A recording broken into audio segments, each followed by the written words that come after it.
Hello, everyone, and happy Saturday. I guess it's still Saturday all over the world. So, at any rate, I just wanted to let you know I have just input the final comments on the analytical essay rough drafts. I provided everyone with a good amount of feedback. You might notice in my feedback, I don't literally mark every small, tiny issue or error because honestly, that's overwhelming. I'm trying to give you big, sweeping ideas for general revision. That being said, I really like it if you do use that feedback. That's really how to score the best grade you can on the essay.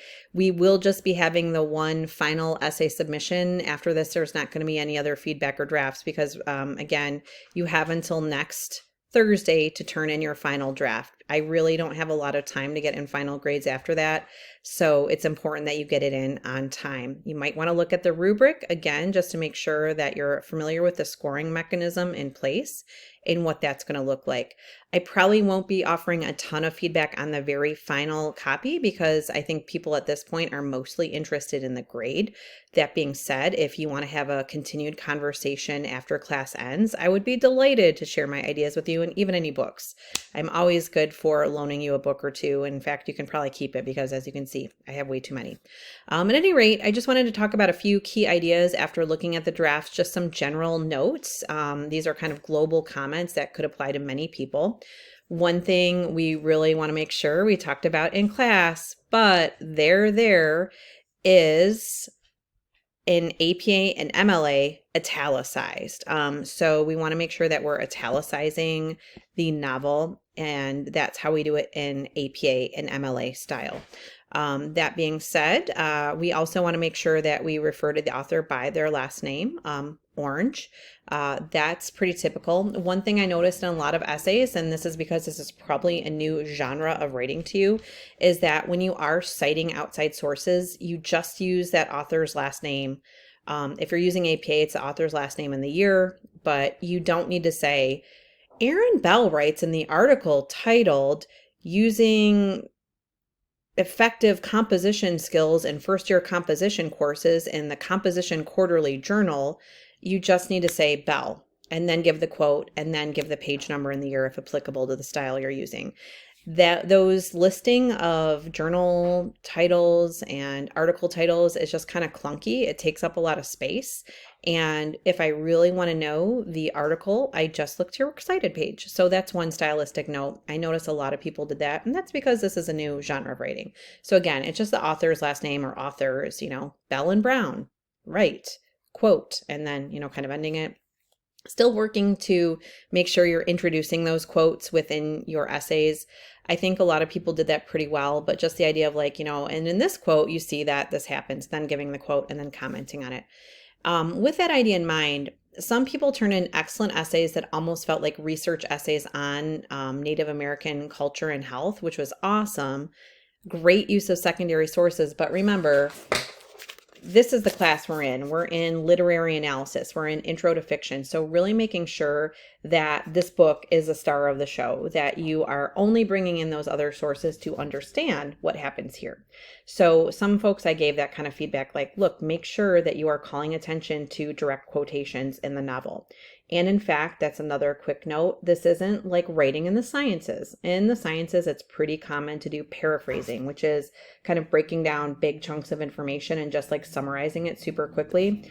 But the data we are studying here is from the text. So you should be using quotations quite generously throughout, rather than trying to paraphrase what happens in the novel. I want to see Orange's lovely wordsmithing and the choice of language, the diction. So some folks I gave quotes, or like I gave the directions to say, add a little more quotation in here. And I think that's important.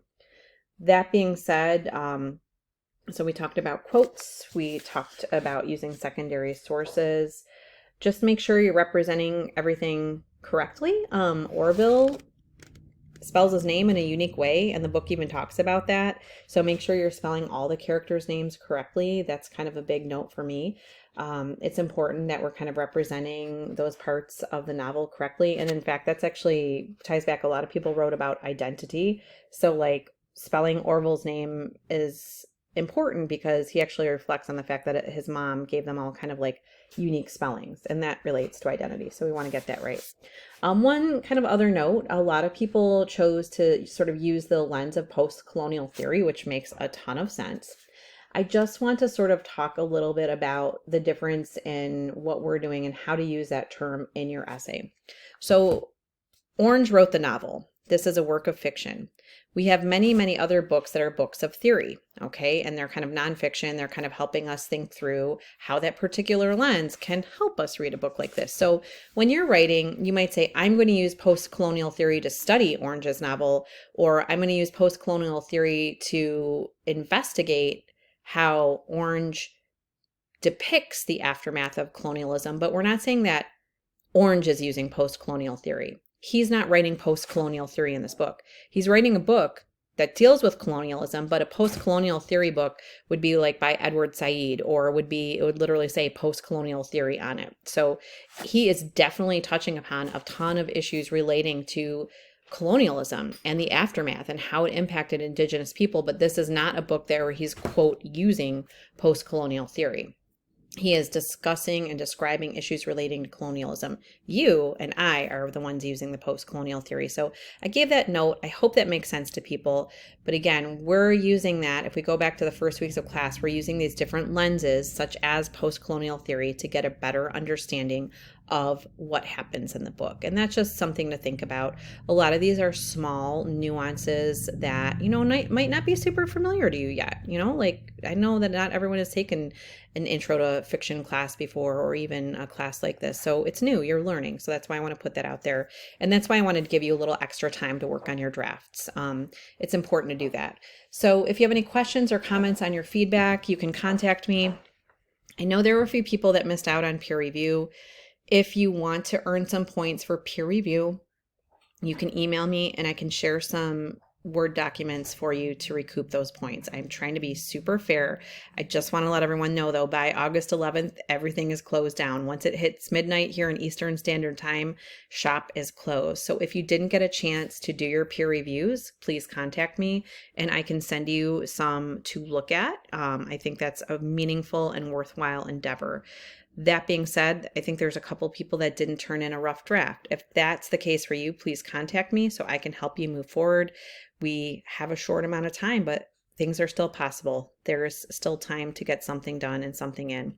I've been really busy with trying to get all the feedback on the essays first, so I'll be getting to Flipgrid videos and perusals a little bit later. I know a lot of people are like very score oriented, but I'm really focusing in on the big ideas right now, like making sure that you're kind of performing literary analysis in a way that helps us meet our course objectives and thinking meaningfully about it. And honestly, class, I was really impressed with all your projects. I didn't see a single summary essay in the bunch. I think everyone tried new things, and I think you should be really proud of that work. So talk to you soon. We'll see you for next class where we'll be reviewing all those awesome final projects. I'm looking forward to seeing those too. Have a great weekend, everyone.